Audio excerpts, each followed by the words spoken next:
ओम श्री गुरुवे नमः। ओम श्री गणेशाय नमः।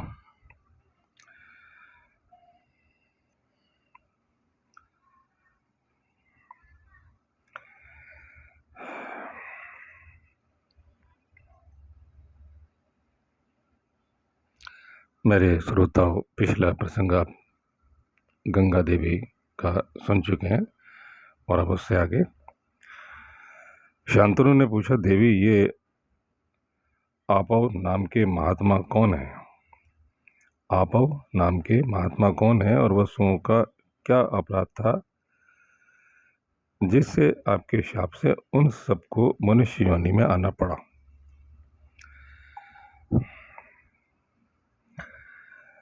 और तुम्हारे दिए हुए इस पुत्र ने कौन सा कर्म किया जिसके कारण वह मनुष्य लोक में निवास करेगा?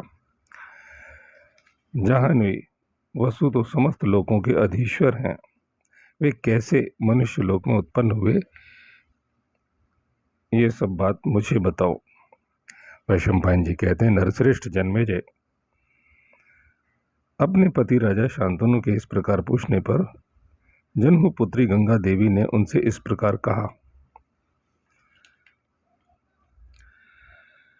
गंगा बोली, भरतश्रेष्ठ, पूर्व काल में वरुण ने जिन्हें पुरुष रूप में पुत्र रूप में प्राप्त किया था वे वशिष्ठ नामक मुनि ही आपव नाम से विख्यात हैं। तो वशिष्ठ का, महर्षि वशिष्ठ का नाम आपने सुना होगा, उन्हीं का एक नाम आपव है। आप व आपव। गिरिराज मेरु के पार्श्व भाग में उनका पवित्र आश्रम है जो मृग और पक्षियों से भरा रहता है। सभी ऋतुओं में विकसित होने वाले फूल उस आश्रम की शोभा बढ़ाते हैं। ये जो ऋषियों के आश्रम है, जो भी ऋषियों के आश्रम है, उनके मूल स्थान आज भी सनातन तेज से युक्त हैं। मेरु पर्वत एवरेस्ट को ही कहा गया है। गीता में भगवान कहते हैं कि हे अर्जुन, पर्वतों में मैं मेरु पर्वत हूँ। और मेरु पर्वत की बड़ी महिमा कही गई है, बहुत दुर्गम है, उसमें अनेक रहस्यमय स्थान है और कई बार ऋषियों के आश्रम बदले गए हैं। आज यहाँ नदी तट पर राजाओं के क्षेत्र के अंतर्गत हमेशा राजा शिकार खेलने जाते हैं तो अपनी सेना, अपने अस्त्र शस्त्र रखकर उस आश्रम में प्रवेश करते हैं, ऋषियों को दंडवत प्रणाम करते हैं। ये सब आप पढ़ते सुनते रहे हैं। फिर वो घोर तपस्या करने के लिए हिमालय के दुर्गम क्षेत्रों में जाकर वहाँ भी आश्रम बना लेते हैं। वो आश्रम उस रूप में तो नहीं है, और कुछ आश्रम, जैसे आगे प्रसंग आएगा, एक ऋषभ ऋषि हुए हैं और वहाँ उस क्षेत्र में यदि आज भी कोई चला जाए तो जैसे हमारी मोबाइल की सिम होती है, आईसी होती है, मेमोरी कार्ड होता है, उसमें एक प्रोग्राम तय किया हुआ होता है, उसमें तरंगें निहित होती हैं, वैसे ही आज भी उन दुर्गम क्षेत्रों में ऋषभ ऋषि का जो आश्रम है, आगे प्रसंग आएगा, तो क्या होगा कि वहाँ पे कोई भी पहुँच जाए, अगर पहुँच जाए तो वो सारी दीवारें उसको भगा देंगी, पत्थर पड़ने लग जाएंगे। तो बहुत सारी चीज़ें ऐसी हैं, आंधी आनी शुरू हो जाएगी, भयानक आवाज़ें शुरू हो जाएंगी।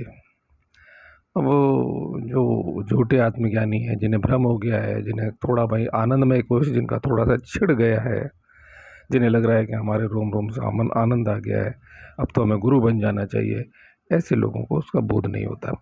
क्योंकि शक्ति जो भी होती है वो बाहर भी प्रकट होती है, बाहर भीतर दोनों, ईश्वरीय शक्ति। तो जनुपुत्री जाह्नवी कहा गया, जंगा से उत्पन्न होने के कारण उनका एक नाम गंगा देवी का जाह्नवी भी है। मैं आगे बढ़ता हूँ।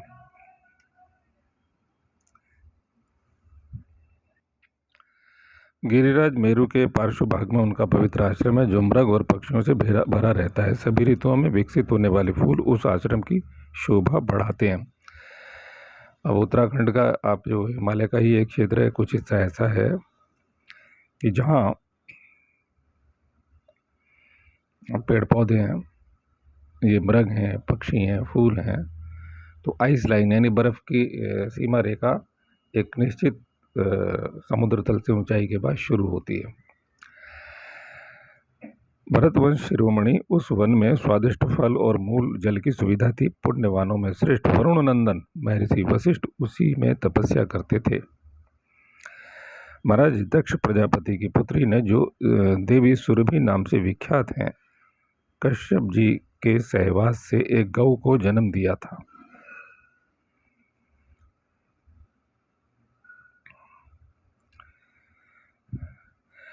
अब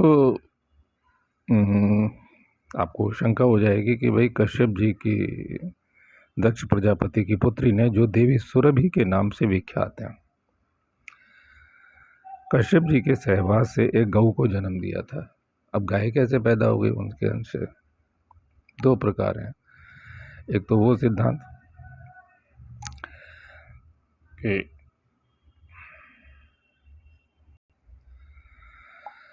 तो वो देवी हैं और सुरभि दक्ष प्रजापति की पुत्री हैं, और कश्यप जी ने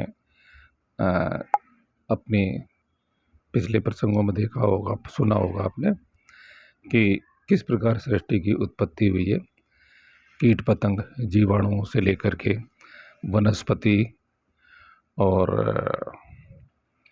विभिन्न जो इस संसार में पदार्थ हैं, जड़ और यानी सूक्ष्म बीजों तक की उत्पत्ति है। तो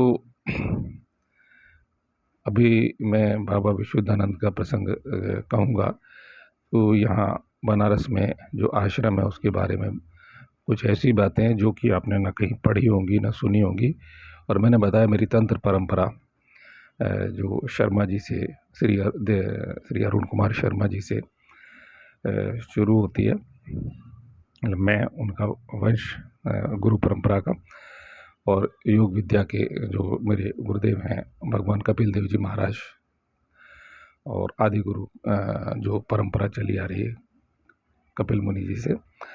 तो मैं उनको जो चेतना बताई है, तो अनेक प्रकार की सृष्टियाँ वो आश्रम अभी पूजन और सारी चीज़ें होती हैं। तो अनेक प्रकार की सृष्टियाँ, अनेक प्रकार के निर्माण, वायु विज्ञान, जल विज्ञान, तत्व शक्तियाँ जो गीता में कही गई वो सब करके दिखाए गए थे, और बाद में वो प्रयोग 1937 में बंद हो गए थे। और उसी प्रसंग में यहाँ मैं केवल आपको ध्यान दिलाने के लिए, पुष्टि के लिए कह रहा हूँ कि टेस्ट ट्यूब में भी जैसी व्यवस्थाएं, बीज को हम लोग कायाकल्प के लिए क्या करते हैं, आम के खोखले के अंतर्गत ढक्कन लगा के कुछ रख देते हैं। अपने शरीर के अणु, शुक्राणु और उधर से रज का अंश लेकर के, तो वो एक गर्भ है और योग बल है। अगर एक योगी आज भी पदार्थों का परिवर्तन कर सकता है, ये फूल है, बाबा ने क्या किया, बाबा विशुद्धानंद ने क्या किया, ये फूल है इसलिए कि वो कहते हैं कि भाई आप हो। निराकार क्या है? निराकार ये है कि आप हैं और आप नहीं है, मैं हूँ और मैं अभी नहीं भी हूँ, थोड़े दिन बाद नहीं हो जाऊँगा मैं। तो ये फूल उन्होंने कहा कि ले, दूसरा क्या कहे तो जादू करिए, लेकिन क्या है कि वो फूल बरसों रखा रहेगा, सृष्टि का अंत तक रखा रहेगा। लोगों के घरों में रखी हुई ऐसी चीज़ें पता नहीं वो क्यों दिखाते नहीं है, क्या है। बहुत सारी चीज़ें वहाँ प्रयोगशाला में अभी बंद है, मैं अभी गया था। ये फूल है याबिलिन कि ये आधा फूल गुलाब का हो जाएगा, आधा अड़हुल का हो जाएगा, आधा पत्थर का हो जाएगा, आधा माणिक का हो जाएगा। तो सर्व में स्वर, यानी कि हम अपने जो भी पदार्थ इस जगत में है, जो जिसे हम तत्व कहते हैं, तत्वों का विघटन वो किसी भी रूप में परिवर्तित किया जा सकता है। तो इस प्रकार से मैंने पिछले प्रसंगों में भी समझाया है। तो गाय की ऐसी उत्पत्ति, और मैं सब समझा चुका हूँ पहले। और इनमें जब हम अपना दिमाग लगाते हैं, क्योंकि ये जो जड़वादी लोग हैं वो कहेंगे नहीं भाई इतना ही जगत है, लेकिन हम ऊपर से कंट्रोल किए जा रहे हैं। हमारा भाग्य है, हमारी दृष्टि है, जिसकी दृष्टि जागृत है वो दीवार के पार भी देख सकता है, आपके मन की बात जान सकता है, आप कितनी समुद्र के नीचे कोई वस्तु छुपा दें वहाँ भी देख सकता है, और उसे योग बल से मंगा भी सकता है। तो ये सब चीज़ें जो कि पतंजलि ने पूरी कही हैं, पूरा अध्याय एक जितने विभाग किए हैं उनमें एक अध्याय रुक गए हैं पतंजलि की, भाई ये शक्ति यदि उत्पन्न होती है तो हमारी जांच है कि हमारी साधना सही चल रही है, और नहीं तो नहीं, फिर तो बाकी सब आत्मज्ञान और ब्रह्म ज्ञान की झूठी बकवास करने वाले लोग हैं। तो आगे बढ़ता हूँ। कश्यप जी के सहवा से अब गौ को जन्म दिया। वह गौ संपूर्ण जगत पर अनुग्रह करने के लिए प्रकट हुई थी। कोई नहीं जानता सृष्टि की उत्पत्ति कैसे हुई, कौन जानते हैं? सिर्फ योगी, त्रिकाल, असली त्रिकालदर्शी सर्वशक्तिमान योगी। उस श्रेणी के, जिस श्रेणी के गीता कहती है कि ऋषियों में ऋषि दुर्वासा। मेरी बात यही से शुरू होती है ताकि आपका लक्ष्य महान रहे। जो भी मुझ पर भरोसा करते हैं, मुझ में रुचि ले रहे हैं, उनके लिए मैं ये संदेश और स्पष्टीकरण दे रहा हूँ। व्याख्याएं मैं नहीं करता, व्याख्याएं बहुत लंबी हो जाती हैं, शब्द जाल है व्याख्याएं। तथा समस्त कामनाओं को देने वालों में श्रेष्ठ थी। वरुण पुत्र धर्मात्मा वशिष्ठ ने उस गौ को अपनी होम धेनु के रूप में प्राप्त किया था। होम माने यज्ञ, यज्ञ का जो कार्य हो, होम धेनु इसलिए कि यज्ञ का जो कार्य है, गीता में भी कहते हैं कि कुछ नहीं करना अर्जुन तो यज्ञ के लिए विहित कर्म कर, यज्ञ के लिए कर्म कर, यानी कर्म तो करना है। कैसे? यज्ञ के लिए।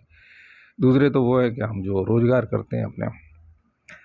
तो वह गौ मुनियों द्वारा सेवित तथा उस पवित्र एवं रमणीय तापस वन में रहते हुई सब ओर निर्भय होकर चरती थी।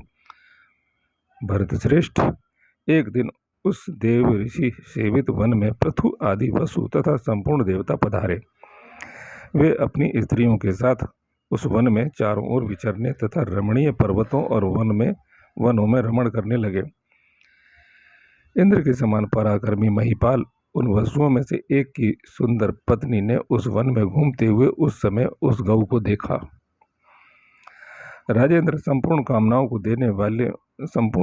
देने वालों में उत्तम नंदिनी नाम वाली उस गाय को देखकर उसकी शील संपत्ति से वह वसु पत्नी आश्चर्यचकित हो उठी। वृषभ के समान विशाल नेत्रों वाले महाराज, यानी बैल के नेत्र बहुत सुंदर होते हैं, इसलिए उन्होंने ये उपमा दी है, वृषभ के समान होंगे। वृषभ के समान विशाल नेत्रों वाले महाराज, बड़े नेत्रों वाले उस देवी ने देव नामक वसु को वह शुभ गाय दिखाई, जो भली भांति हृष्ट पुष्ट थी। दूध से भरे हुए उसके थन बड़े सुंदर थे, पूंछ और खुर भी बहुत अच्छे थे। वह सुंदर गाय सभी सद्गुणों से संपन्न और सर्वोत्तम शील स्वभाव से युक्त थी। पूर्व वंश का आनंद बढ़ाने वाले सम्राट, उस समय पूर्व काल में वसु का आनंद बढ़ाने वाली देवी ने अपने पति वसु को ऐसे सद्गुणों वाली गौ का दर्शन कराया। गजराज के समान पराक्रमी महाराज दऊ ने उस गाय को देखते ही उसके रूप और गुणों का वर्णन करते हुए अपनी पत्नी से कहा, यह कजरारे नेत्रों वाली उत्तम गौ दिव्य है, वरारोहे। वह उन वरुणनंदन महर्षि वशिष्ठ की गाय है, जिनका यह तपोवन है। सुमध्य में जो मनुष्य इसका स्वादिष्ट दूध पी लेगा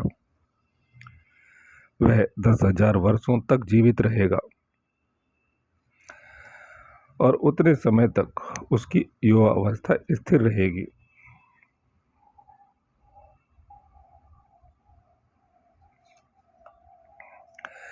नृपश्रेष्ठ, सुंदर कटि प्रदेश और निर्दोष अंगों वाली वह देवी यह बात सुनकर अपने तेजस्वी पति से बोली, प्राणनाथ, मनुष्य लोक में एक राजकुमारी मेरी सखी है,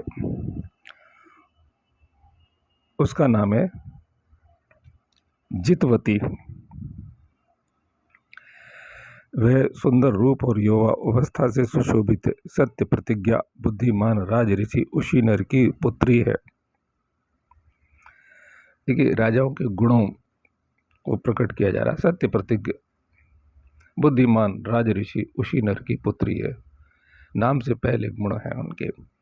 मनुष्य को चाहिए अपने गुणों में वृद्धि करे। क्या गुण है? सत्य प्रतिज्ञा। यदि उन्होंने कोई प्रतिज्ञा की तो उस पर वो अटल रहेंगे, बदलेंगे नहीं। रूप संपत्ति की दृष्टि से मनुष्य लोक में वह उसकी बड़ी ख्याति है। महाभाग उसी के लिए बछड़े सहित यह गाय लेने की मेरी बड़ी इच्छा है। सूर्य श्रेष्ठ, आप पुण्य की वृद्धि करने वाले हैं, इस गाय को शीघ्र ले आइए। मानद, जिससे इसका दूध पीकर मेरी वह सखी मनुष्य लोक में अकेली ही जरा अवस्था एवं रोग व्याधि से बची रहे। जरा अवस्था क्या है? जरा अवस्था कहते जरा और मृत्यु। जरा होता है जारण, जरण होना यानी क्षरण होना। जरा यानी हम धीरे धीरे क्षीण हो रहे हैं, कमजोर हो रहे हैं, बुढ़ापे की तरफ जा रहे हैं। तो जरा, जरा पर जब विजय प्राप्त हो जाती है तो मनुष्य युवा रहता है। अब आप कहोगे 10,000 वर्ष तक, क्योंकि वह गाय दिव्य है इसलिए ऐसी बात कही है कि 10,000 वर्षों तक वह जीवित रहेगा या रहेगी। हमारे आयुर्वेद में भी ऐसे कुछ प्रयोग हैं और पतंजलि ने कहा है कि समाधि के लिए, लेकिन वो रसायन उससे पूर्व वो अंतिम प्रसंग में आया हुआ है, कैवल्यपाद में आया हुआ है। गैरन ऋषि ने भी उनका वर्णन किया पंचतत्व साधना के बाद। ये हमारा क्या होता है कि हमारी आयु थम जाती है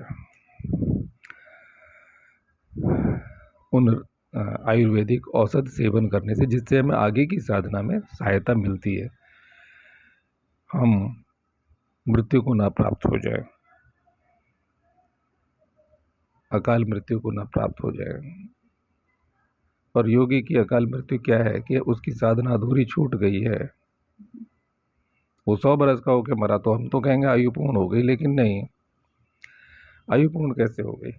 साधना तो रह गई, फिर नया जन्म लो, नई शुरुआत करो। तो कई बार पतंजलि कहते हैं, गेरेंड कहते हैं, स्वरशास्त्र कहता है, जिनका मैं अक्सर नाम लेता हूँ, आप पढ़ोगे तो उसके गलत अर्थ निकालोगे और लोग अलग अलग गलत सलत व्याख्याएं करते हैं। इसलिए मैं शास्त्र के उदाहरण, ये शास्त्र ही उन सब ग्रंथों का मूल प्रमाण है।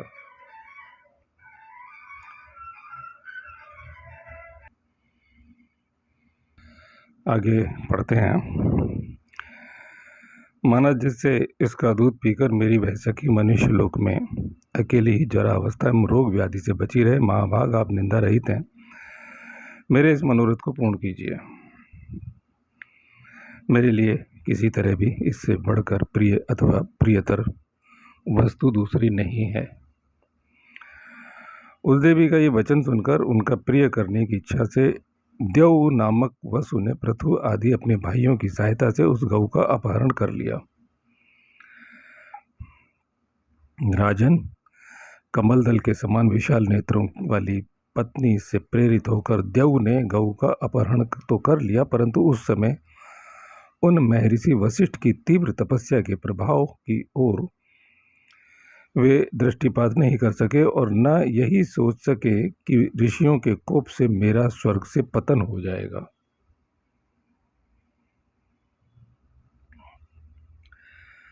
मैं आपको भूल चुका हूँ और तमाम सारे लोग जो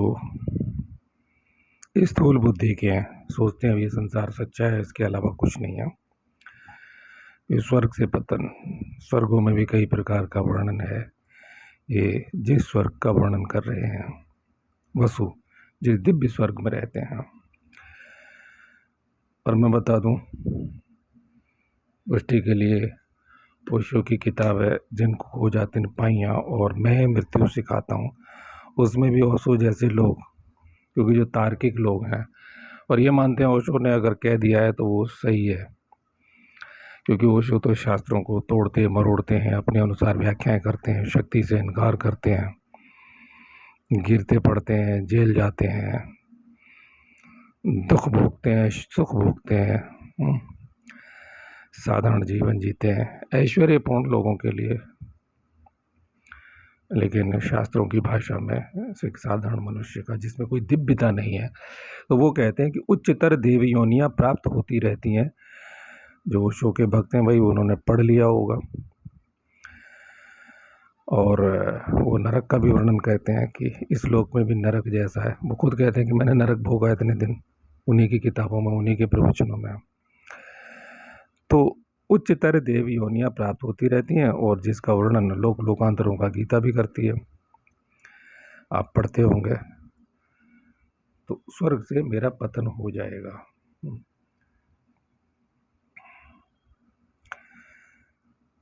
कुछ समय बाद वरुणनंदन वशिष्ठ जी फल मूल को लेकर आश्रम पर आए, परंतु उस सुंदर कानन में उन्हें बछड़े सहित अपनी गाय नहीं दिखाई दी। तब तपोधन वशिष्ठ जी उस वन में गाय की खोज करने लगे, परंतु खोजने पर भी वे उदार बुद्धि महर्षि उस गाय को न पा सके। तब उन्होंने दिव्य दृष्टि से देखा। अब पहली क्रिया क्या है, साधारण क्रिया क्या है?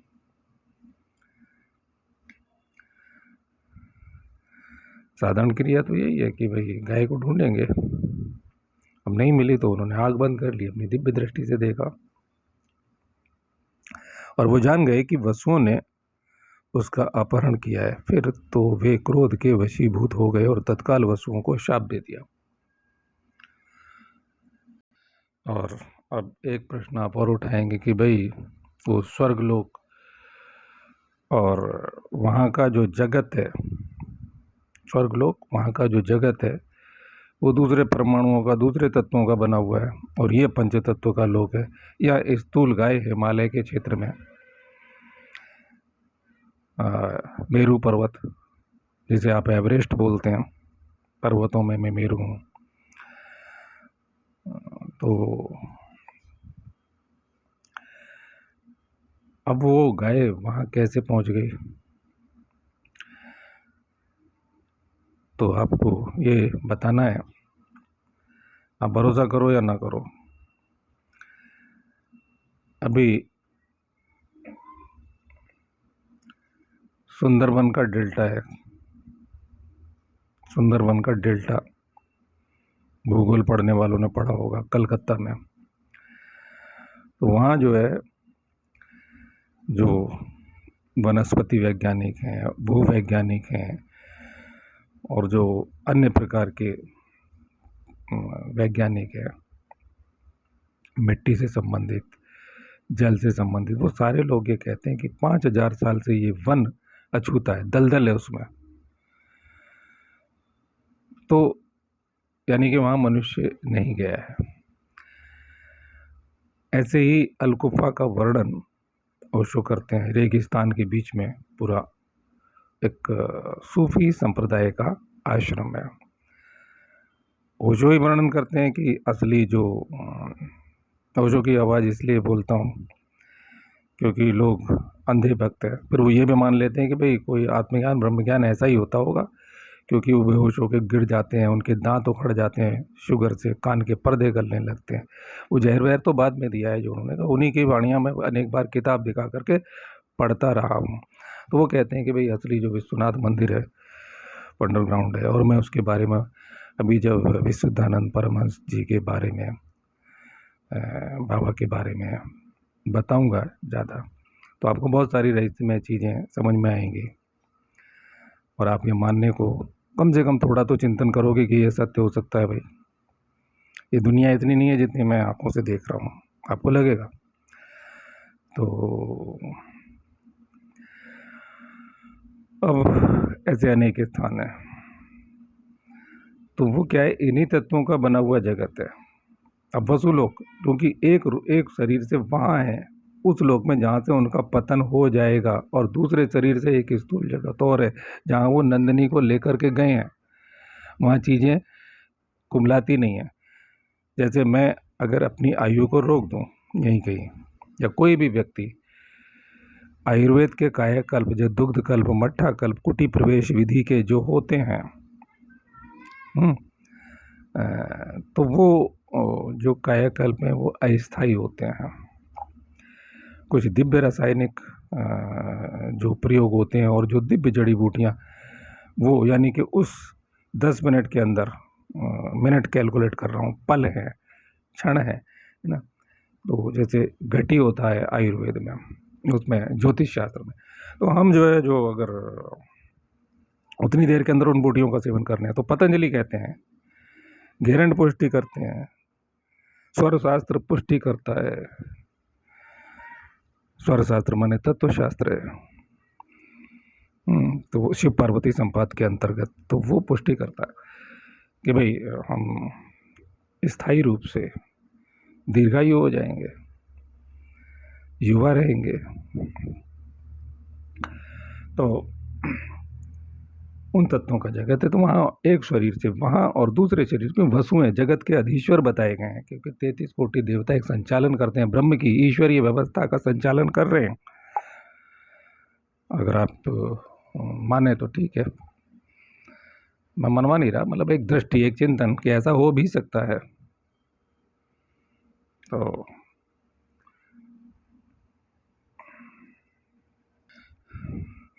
और हाँ, वो अलकुफा जो मैंने कहा, वो अलकुफा सहारा मरुस्थल वहाँ कहा गया है।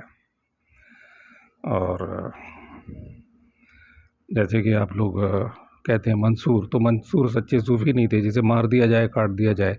वो हिंदू ही संप्रदाय का एक अंग मात्र, अंश मात्र है,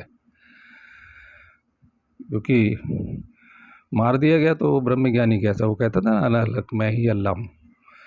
तो वो और वो वहाँ अंश मात्र है, एक संपूर्णता का तो मतलब ही नहीं होता, कुछ नहीं है। अब एक आदमी, जैसे मैं कहता हूँ कि हनुमान चालीसा क्या है, हनुमान चालीसा एक साबर शास्त्र है, साबर मंत्र है एक तरह का। हनुमान जी के दूसरे शक्तिशाली तांत्रिक मंत्रों के प्रयोग से कोई हनुमान चालीसा चला रहा हो, आप दूसरा उसे काट देंगे, हनुमान जी की शक्ति से वो कट जाएगा। तो आपकी भावना शक्ति से प्रज्वलित, जैसे मैं कहता हूँ मंत्रों में शक्ति नहीं होती, मंत्रों में शक्ति जागृत होती है हमारी आत्मचेतना से। और आत्मचेतना कौन जागृत करता है? गुरुदेव करते हैं। कम से कम उतने शक्ति संपन्न गुरुदेव हों तो वो कर सकते हैं। और मंत्रों का पूरा शास्त्र है, अगर हम उसके सारे अंगों का ऐसे ही बैठ के मंत्र जपते रहें तो नहीं होता है, उसके अंगों का पालन किया जाता है। या ऐसे ही करते रहेंगे तो कुछ जागृत हो जाएगा और हम समझने लग जाएंगे कि हम ये हो गए वो हो गए, लेकिन होते होते कुछ नहीं, वो थोड़ा सा शक्ति आ गई या थोड़ा कुछ कर बैठे, तो बाकी इससे ज़्यादा कुछ नहीं होता है उसमें। हम समझने लगते हैं, लोग मानने लगते हैं, हमें गुरु मानने लगते हैं, तो ये सब झूठा आचरण चलता रहता है। तो तत्व एक शरीर से वहाँ वो 33 कोटि देवता, 33 करोड़ देवता नहीं, 33 कोटि, तो वो जो श्रेष्ठ देवताएं हैं जिनका वर्णन अभी उद्योग पर्व में मैं पढ़ के सुनाऊंगा, मैं पहले भी सुना सकता हूँ, लेकिन क्रमशः मैं चल रहा हूँ। तो वो स्थूल तत्व का जगत, जहाँ वो आश्रम है, वहाँ की बात हो रही है। मुझे लगता है कि शायद आपका मन एक दृष्टि में सत्य समझने के लिए मजबूर हो कि हम उतना ही जानते हैं।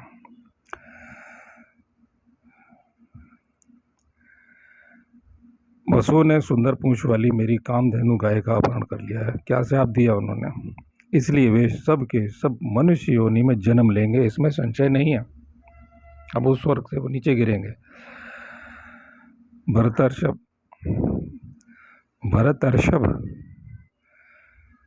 ये बड़ा शुद्ध शब्द है, यानी भरत वंश के। इस प्रकार मुनिवर भगवान वशिष्ठ ने क्रोध के आवेश में आकर उन वसुओं को शाप दे दिया। उन्हें शाप देकर उन महाभाग महर्षि ने फिर तपस्या में ही मन लगाया। राजन, तपस्या के धनी महर्षि वशिष्ठ का प्रभाव बड़ा ही है, बहुत बड़ा है, इसलिए उन्होंने क्रोध में भरकर देवता होने पर भी उन 8 वसुओं को शाप दे दिया। और ऋषि तो सर्वशक्तिमान होता है, देवताओं को भी शाप दे सकता है। तदंतर हमें शाप मिला है, यह जानकर वे वसु पुनः महामना वशिष्ठ के आश्रम में आए और उन महर्षि को प्रसन्न करने वाली चेष्टा करने लगे। निरपश्रेष्ठ महर्षि आपव समस्त धर्मों के ज्ञान में निपुण थे। महाराज, उनको प्रसन्न करने की पूरी चेष्टा करने पर भी वे वसु उन मुनि श्रेष्ठ से उनका कृपा प्रसाद न पा सके। पिघले नहीं महर्षि। किंतु यह देव जिसके कारण तुम सबको शाप मिला है, मनुष्य लोक में अपने कर्मों के अनुसार दीर्घ काल तक निवास करेगा। मैंने क्रोध में आकर तुम लोगों से जो कुछ कहा है उसे असत्य करना नहीं चाहता। वे महामना देव मनुष्य लोक में संतान की उत्पत्ति नहीं करेंगे और धर्मात्मा तथा सब शास्त्रों में निपुण विद्वान होंगे। पिता के प्रिय एवं हित में तत्पर रहकर स्त्री संबंधी भोगों का परित्याग करेंगे। उन सब वसुओं से ऐसी बात कहकर वे महर्षि वहां से चल दिए। तब वे सब वसु एकत्र होकर मेरे पास आए। राजन, उस समय उन्होंने मुझसे याचना की और मैंने उसे पूर्ण किया। उनकी याचना इस प्रकार थी, गंगे, हम ज्यों ज्यों जन्म लें तुम स्वयं हमें अपने जल में डाल देना। राज शिरोमणि, इस प्रकार राज शिरोमणि किसको कहा है? सम्राट जन्मेजय को। ये कहानी कौन सुना रहा है? वैशंपायन जी। राज शिरोमणि, इस प्रकार उन शापग्रस्त वसुओं को इस मनुष्य लोक से मुक्त करने के लिए मैंने यथावत प्रयत्न किया है। भरत, हे भारत नृपश्रेष्ठ, यह एकमात्र देव ही महर्षि के शाप से दीर्घ काल तक मनुष्य लोक में निवास करेगा। राजन, मेरा यह पुत्र देवव्रत और गंगादत्त दो नामों से विख्यात होगा। आपका बालक गुणों में आपसे भी बढ़कर होगा। अच्छा, अब जाती हूँ। ये आपका यह पुत्र अभी शिशु अवस्था में है, बड़ा होने पर भी फिर आपके पास आ जाएगा और आप जब मुझे बुलाएंगे तभी मैं आपके सामने उपस्थित होंगी। वैशंपायन जी कहते हैं, जन्मेजय ये सब बातें बताकर गंगा देवी उस नवजात शिशु को साथ ले वहीं अंतर्ध्यान हो गई और अपने अभीष्ट स्थान को चली गई। अंतर्ध्यान होना, गायब होना, प्रकट होना, ये सब में बहुत सारे लोगों के ऐसे बहुत सारे लोग कर चुके हैं और मैं पहले कई प्रसंगों में बता चुका हूँ, शायद दूसरे चैनल पे, और आपने पढ़ा होगा, सुना होगा। काशी के महात्मा त्रैलंग स्वामी, यानी कि तैलंग स्वामी, दोनों नाम उन्हीं के। अंग्रेजों ने पकड़ लिया, नंगा रहता है, पकड़ लो, कोर्ट में गायब हो गए, प्रकट हो गए, बड़े कौतुक किए उन्होंने, कौतुक करते हैं।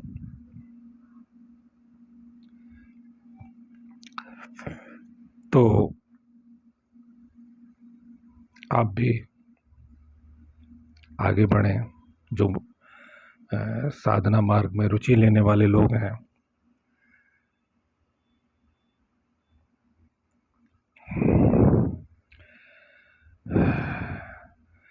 जन्मेजय, उस बालक का नाम हुआ देवव्रत, कुछ लोग गांगेय भी कहते थे।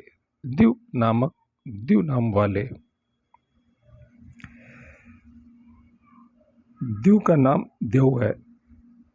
अभी देव मैंने बोला जो आया है, और द्यू, अब यहाँ का द्यू छोटे ऊ की मात्रा, द्यू अद्यव।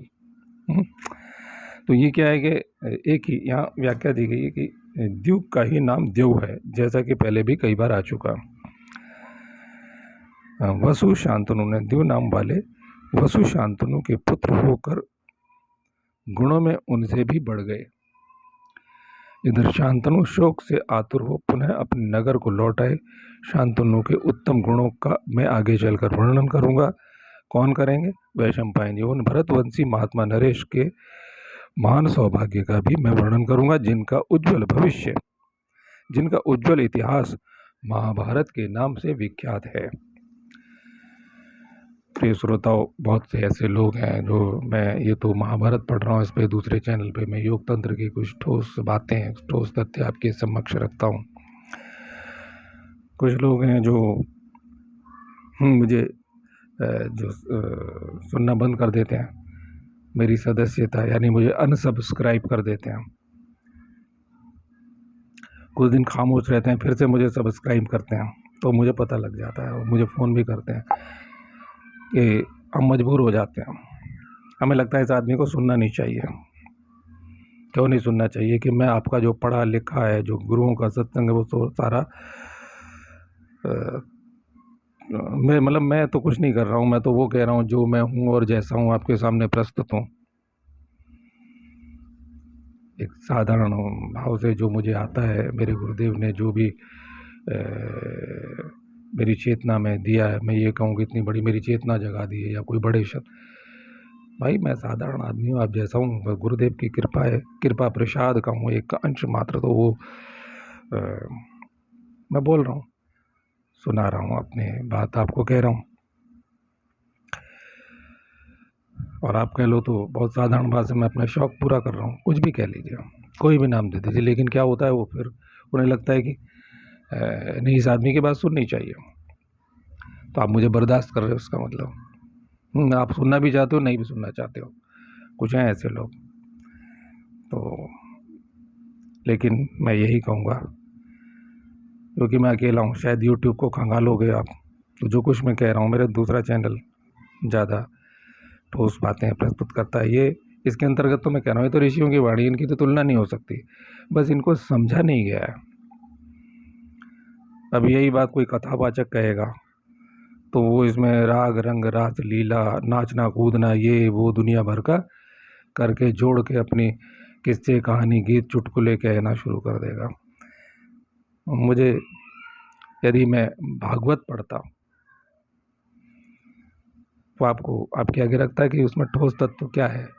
मुझे लगता है भागवत को समझा ही नहीं गया, ये कथावाचकों ने सत्यानाश कर दिया इसका, उन कथाओं को एक नौटंकी बना के रख दिया है, क्या कर दिया है, किस्से कहानी, ये वो, कहाँ की बात कहाँ। क्योंकि मैंने कथाएं सुनी है, तो मैंने भागवत पढ़ी नहीं है, लेकिन जो उनकी मुंह से मैंने सुना, जो ठोस लाइनें कभी एक बोली, उस पर इतनी चुटकुले गीत शायरी और नाच कूद करके उसका, उन बातों को तो मैं समझ गया कि भागवत में कुछ ठोस तत्व हैं, योग विद्या के तत्व हैं, तंत्र विद्या के तत्व हैं, मनुष्य के कल्याण के साधन है उसमें। क्योंकि समस्त कुछ संपूर्णता क्या, उसमें आयुर्वेद भी है, उसमें ज्योतिष भी है, उसमें तमाम प्रकार के वेद हैं, जितना ज्ञान विज्ञान पृथ्वी पर है उसके सबके अंश उसमें है, और उनमें कोई प्राप्ति का मार्ग है उसमें। तो आप मुझे बर्दाश्त करते हो, उन लोगों के लिए भी धन्यवाद है भाई, कि पहले चले जाते हैं, फिर वापस आते हैं, फिर मुझे फिर सब्सक्राइब करते हैं, और मुझे फ़ोन भी करते हैं, जी हमने कर दिया था ऐसा, हम चले गए थे, अब मैंने फिर से सब्सक्राइब किया हुआ है, तो धन्यवाद जी।